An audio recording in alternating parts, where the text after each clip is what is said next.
Kamiti Maximum Security Prison is renowned as one of the most brutal correctional facilities globally, characterized by the exceptionally cruel treatment meted out to the inmates. Astonishingly, this is not the sole prison with such subhuman conditions. For instance, Rikers Island, where overcrowding and acts of violence pervade the entire environment.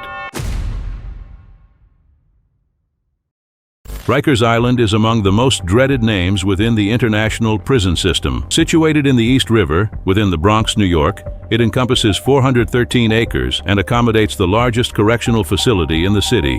The name of the island, bestowed in tribute to Abraham Lincoln, traces its origins back to the 17th century, yet the island's grim history genuinely commenced in the 20th century. Converted into a detention complex, Rikers has evolved over the span of decades into a genuine emblem of suffering and violence.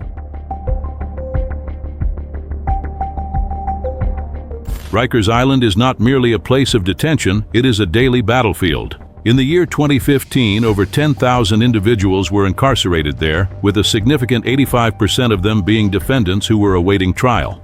Numerous individuals without any formal legal conviction resided within the prison under conditions that defied basic humanity. Fundamental resources, such as sufficient food and proper medical care, were severely lacking, while violence continued to prevail. Within the confines of Rikers Island, occurrences of violence were relentless and unyielding. Prisoners frequently assaulted fellow inmates, staff members, and even correctional officers. In the year 2013, the facility was deemed one of the most notorious in the nation, following a succession of scandals that involved police brutality and inmate violence. In the year 2015, the total number of violent incidents escalated to more than 9,000. Rikers Island was originally designed to accommodate a maximum of 10,000 prisoners, but frequently this number surpassed 15,000. The resulting overcrowding led to a nightmarish environment with inmates residing in extremely precarious conditions.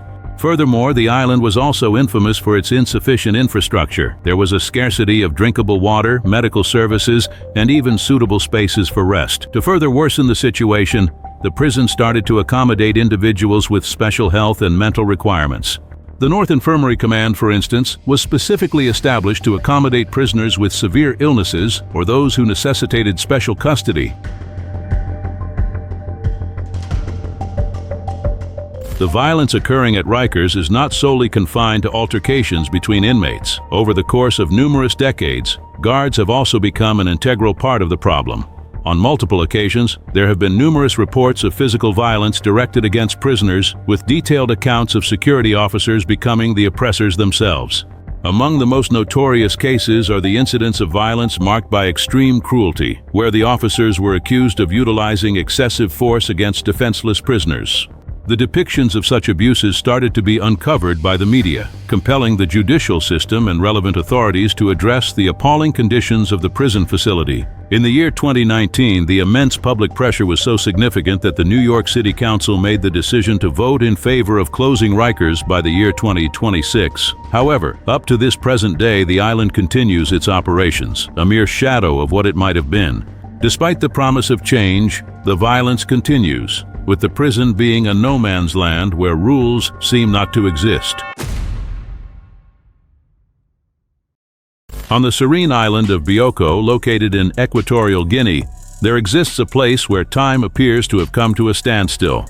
Black Beach was constructed in the 1940s during the period of Spanish colonial governance. It commenced its journey with the intention of incarcerating ordinary criminals. Nevertheless, with the country's independence in the year 1968, the prison rapidly evolved into a hub of severe political oppression under the authoritarian regime of Francisco Macias Nguema.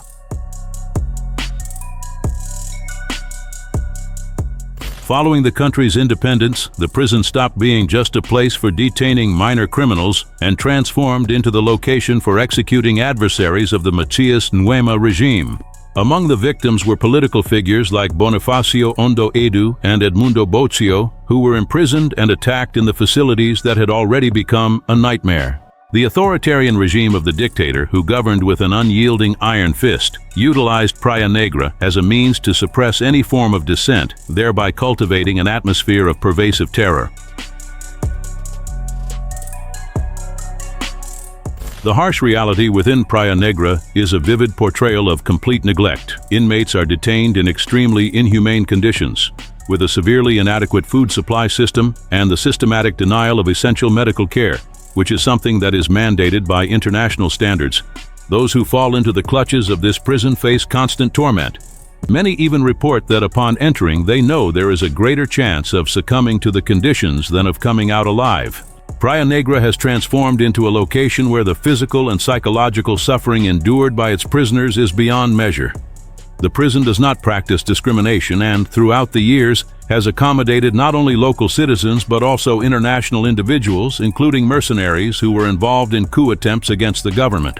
The most prominent of these instances was that of the mercenaries implicated in the 2004 coup d'etat, orchestrated by Simon Mann, who was apprehended and confined in the penitentiary until he was granted clemency by the president in 2009. One of the most astonishing events in the annals of Praia Negra was the incarceration and subsequent execution of the very architect of this tyrannical regime, Francisco Macias Nguema.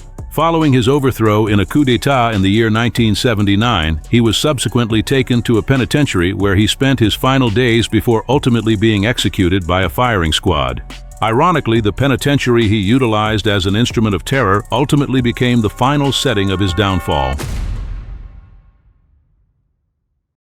Situated in the city of Maracaibo, Venezuela, La Sabaneta was originally constructed to accommodate 700 inmates. However, it quickly became overcrowded.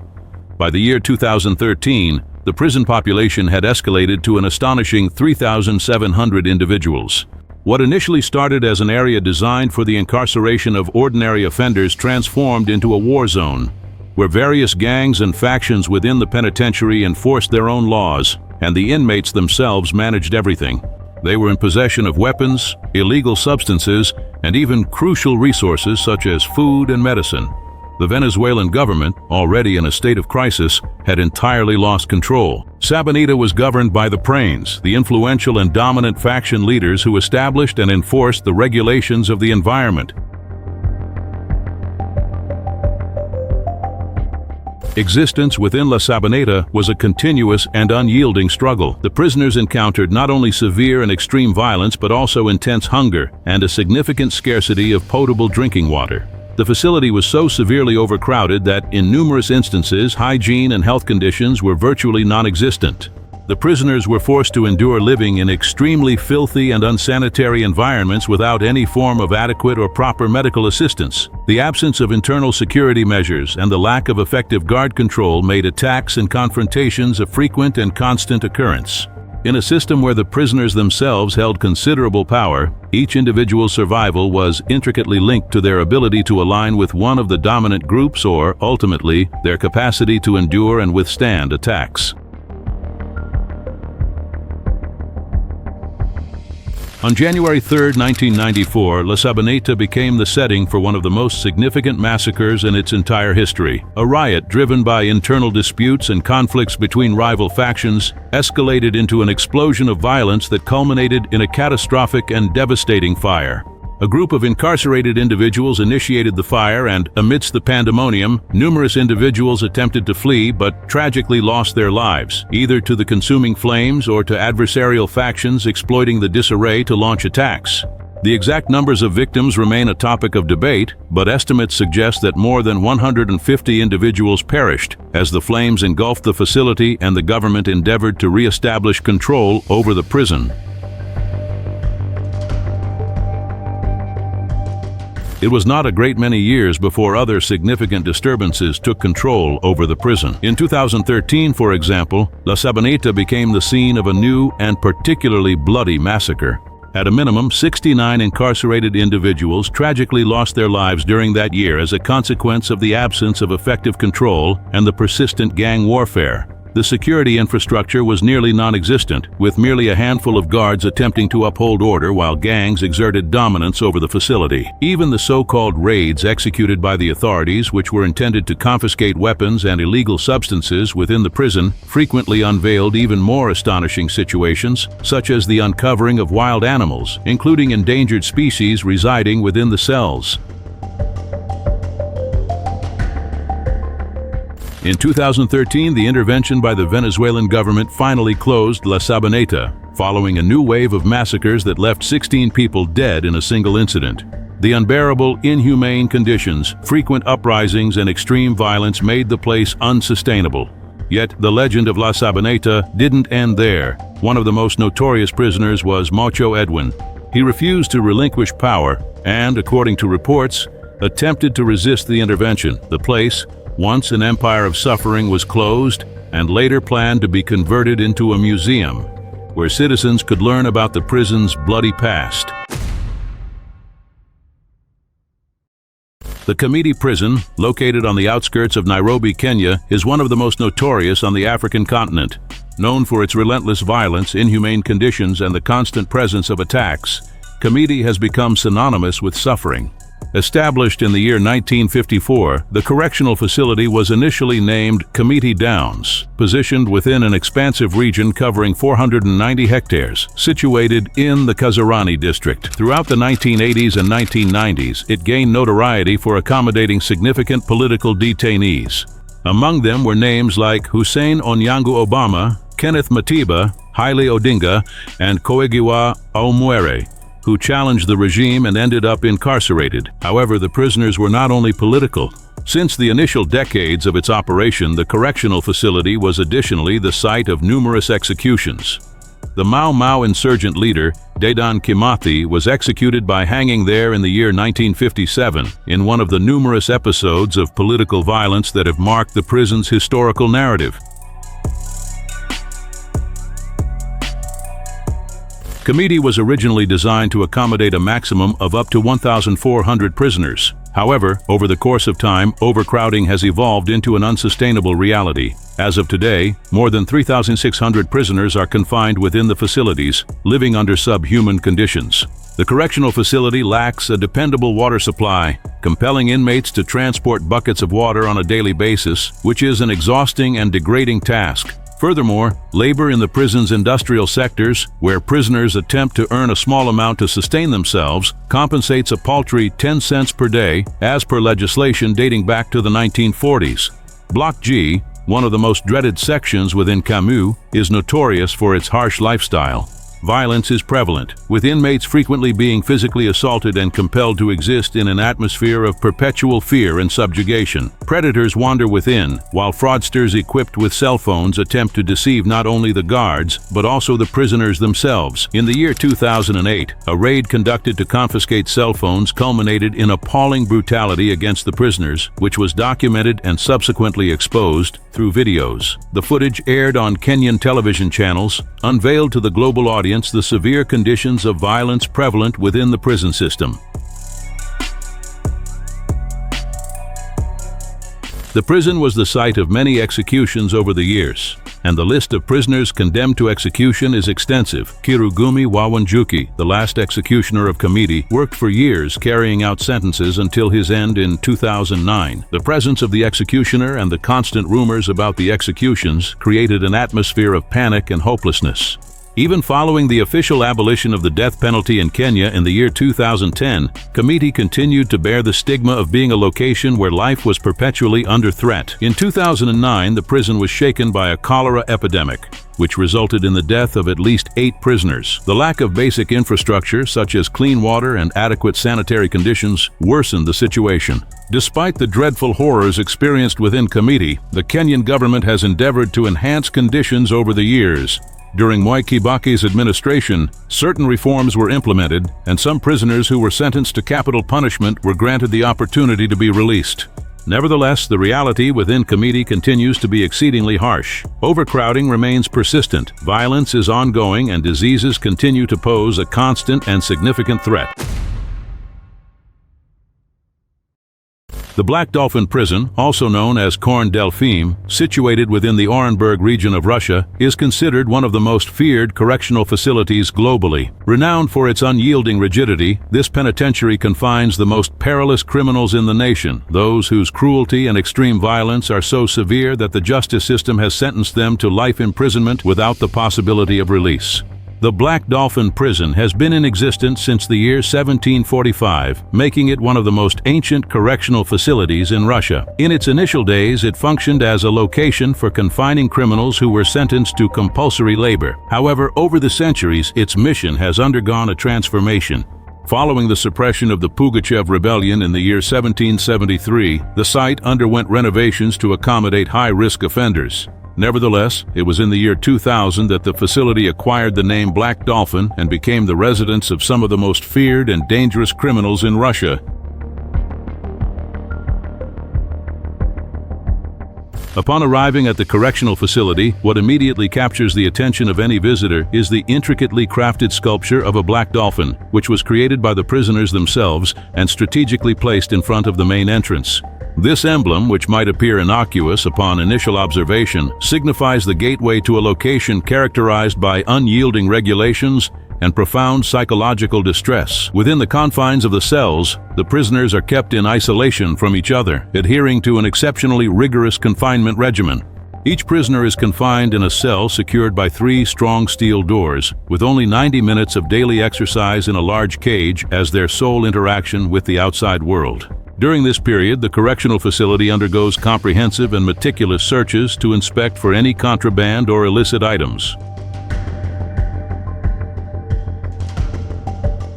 Prisoners are compelled to remain standing throughout the entire day, unable to find rest or sit down, except for a short break to consume their meal. The routine is utterly exhausting, with 16 hours of standing followed by only a few hours of rest. The guards perform their rounds every 15 minutes, ensuring that all the rules are rigorously adhered to, and the meals consist of a basic soup that is served 4 times each day. Another aspect that contributes to making Black Dolphin even more terrifying is the manner in which the guards exert control over the prisoners. Upon arriving at the penitentiary, the new inmates are blindfolded to prevent them from mapping the location or planning an escape. During transportation between the various prison buildings, the blindfold remains on, ensuring that the prisoner loses any sense of their surroundings.